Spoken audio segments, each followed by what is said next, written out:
Sir, आपने भी बात कही हमारी सोसाइटी में इनडिफरेंसेस हैं। से पूछ रहे हैं किनसे? आपसे सर। अच्छा, कन्हैया जी से। शुक्रिया। हाँ, आपने बात कही हमारी सोसाइटी में इनडिफरेंसेस हैं, दलित है, बहुत से पिछड़े वर्ग भी हैं।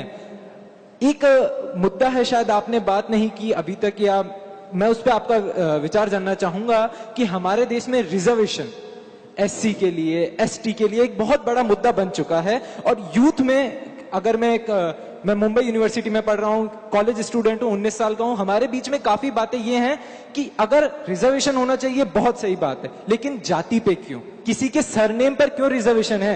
अगर रिजर्वेशन देना चाहिए तो उसकी क्वालिफिकेशंस पे, कि उसने कितना पढ़ा है, कितना अच्छा नंबर लाया है, या रिजर्वेशन होना चाहिए कि उसके घर वाले या उसका सोशल बैकग्राउंड इतना सक्षम है या नहीं है। आप लड़ रहे हैं, बहुत अच्छी बात है, तो इस बात के लिए लड़ाई क्यों नहीं? दूसरी चीज मैं आपसे पूछना चाहूंगा, आज आप पूरे देश में स्टूडेंट पॉलिटिक्स का एक चेहरा बन चुके हैं। अगर स्टूडेंट, कोई भी यूनियन स्टूडेंट पॉलिटिक्स में अगर कोई देख रहा है तो वो आपका एक चेहरा देख रहा है। तो आप मेन स्ट्रीम पॉलिटिक्स में आना चाहेंगे या नहीं आना चाहेंगे? एक क्वेश्चन और है, मुंबई यूनिवर्सिटी, दो काफी। Please sir, this is last question. Mumbai में स्टूडेंट पॉलिटिक्स एक तरीके से बंद है, तो इसके लिए क्या आप कुछ करना चाहेंगे? क्योंकि आपका मानना है कि स्टूडेंट पॉलिटिक्स होना बहुत जरूरी है, तो आप इसके लिए अगर कुछ करना चाहेंगे तो वो सवाल। Thank you. देखिए, आपके सवाल बहुत अच्छे हैं, पता नहीं जवाब अच्छा लगेगा कि नहीं। देखिए, एक बात तो समझिए, जब हम रिजर्वेशन की बात करते हैं तो होना चाहिए कि नहीं होना चाहिए, इसको समझने के लिए थोड़ा हमको ये देखना पड़ेगा कि क्या सरकार के द्वारा संवैधानिक प्रावधानों से दिए गए रिजर्वेशन के अलावे इस देश में कोई अप्रत्यक्ष रिजर्वेशन काम करता है कि नहीं करता है। सबसे पहले इसको समझिए। मसलन चलिए कल सर्वे करेंगे आपके साथ, ये जितना भी नाली साफ करने का काम करते हैं ना, उसमें खोज के बताइएगा मुझे कि कौन जाति के कितने लोग हैं। और दूसरा, मंदिर का जो पुजारी होता है ना, उसका भी एक कास्ट एनालिसिस करेंगे और पूछेंगे कि उसमें किस जाति के कितने लोग हैं। और तीसरा, थर्ड फॉर्म में आपको बताता हूं कि आप में और हम में ऐसी कौन सी कमी है और माननीय अंबानी जी के सुपुत्र में ऐसा कौन सा गुण है कि वो पैदा होते ही अरबपति होते हैं और हम जो है तरसते रहते हैं दो जून रोटी के लिए भी। क्या ये कोई रिजर्वेशन है कि नहीं है? इसको समझने की कोशिश कीजिएगा, तब आपको ये लगेगा कि रिजर्वेशन दरअसल सोसाइटी के अंदर जो ऑलरेडी इनइक्वलिटी है ना, उसको खत्म करने के लिए है।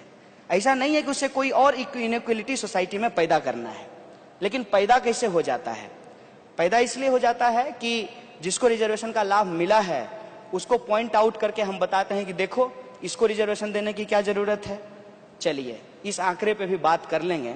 हम पूछते हैं कि जब इस देश के अंदर मात्र 2% जॉब जो है वो सरकारी संस्थानों में है, 98% जॉब जो है वो प्राइवेट संस्थानों में है, और प्राइवेट संस्थानों में कोई रिजर्वेशन नहीं है, तो मुझे बताइए कि रिजर्वेशन से इनइक्वलिटी कैसे आ रही है। रही बात कि कास्ट के आधार पे क्यों, उसका एक कारण मैं आपको बताता हूं कि हिंदुस्तान में रिजर्वेशन जो दिया गया वो इकोनॉमिक आधार पे नहीं दिया गया, सोशल और एजुकेशनल बैकवर्डनेस के आधार पे दिया गया। कारण क्या था कि मान लीजिए कि मैं दलित हूं और मैं आईएएस बन गया हूं, हमारे दफ्तर में जब आएंगे कोई साहब जो दलित नहीं है, वो वहां प्रणाम तो उनको करना पड़ेगा, लेकिन निकलते निकलते जाति सूचक गाली दे करके जाएंगे। क्या आज भी बेटी रोटी के संबंध जिसकी मैं बात कर रहा था वो फ्रीक्वेंटली समाज के अंदर बन रहे हैं?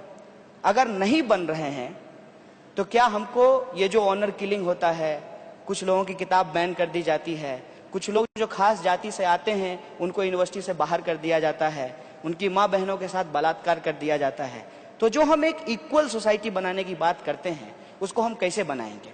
हमको लगता है, मैं समझता हूँ कि एक जो लाइन खिंची हुई है ना, जिसमें डायनेस्टी से लोग जो है अरबपति पैदा होते हैं, लीडर पैदा होते हैं, उनके पास एक बैकग्राउंड होता है, बहुत धड़ाधड़ अंग्रेजी बोलते हैं, लेकिन उसके अलावे भी एक बहुत बड़ा हिस्सा है जो इसी समाज का है, उसको कैसे हम मुख्य धारा में लाएंगे?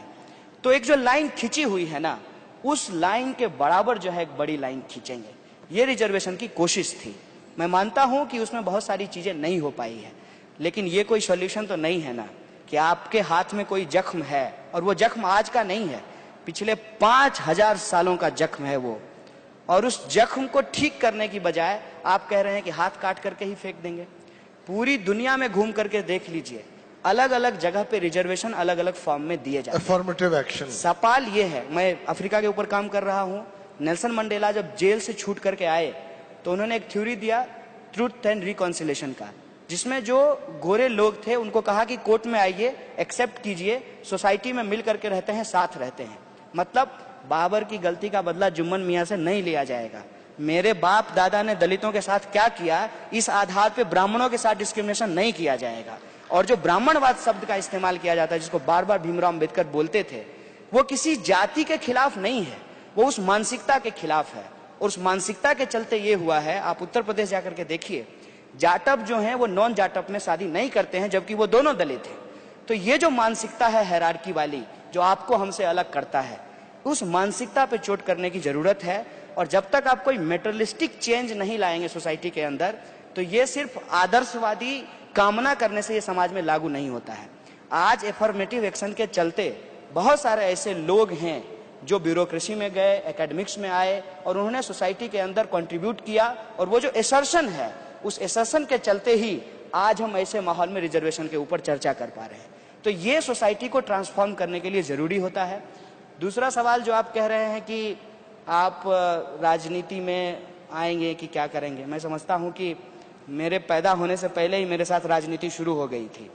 देश ने के अंदर जो सरकार थी उस वक्त, वेलफेयर स्टेट के कॉन्सेप्ट के आधार पे हर गर्भवती महिला को पोलियो का टीका नहीं लगाई होती तो हो सकता है कि मैं पोलियो ग्रस्त पैदा होता। तो आपका पैदा होने से पहले ही आपके साथ राजनीति शुरू कर लेती है। ये आपके ऊपर है कि कब आप निर्भर करते हैं कि आप सेंटर ऑफ द स्टेज हैं।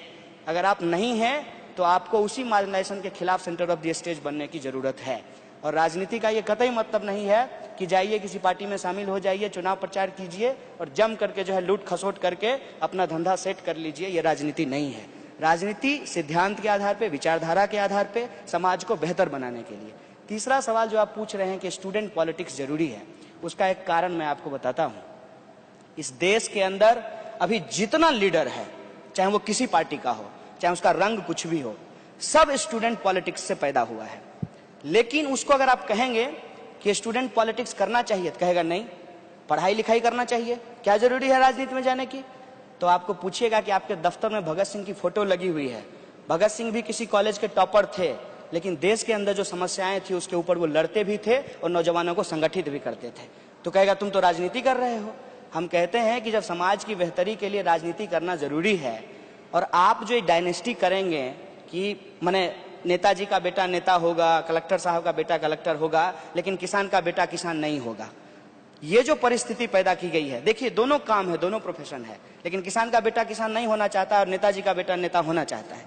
ये जो चलता आ रहा है, इसमें अगर इंटरवीन करना है तो नव तरुण, जिसको कहते हैं ना, नए नेताओं को खड़ा करना जरूरी है, जो कि पीपल्स का वॉइस हो, जो जिसका वॉइस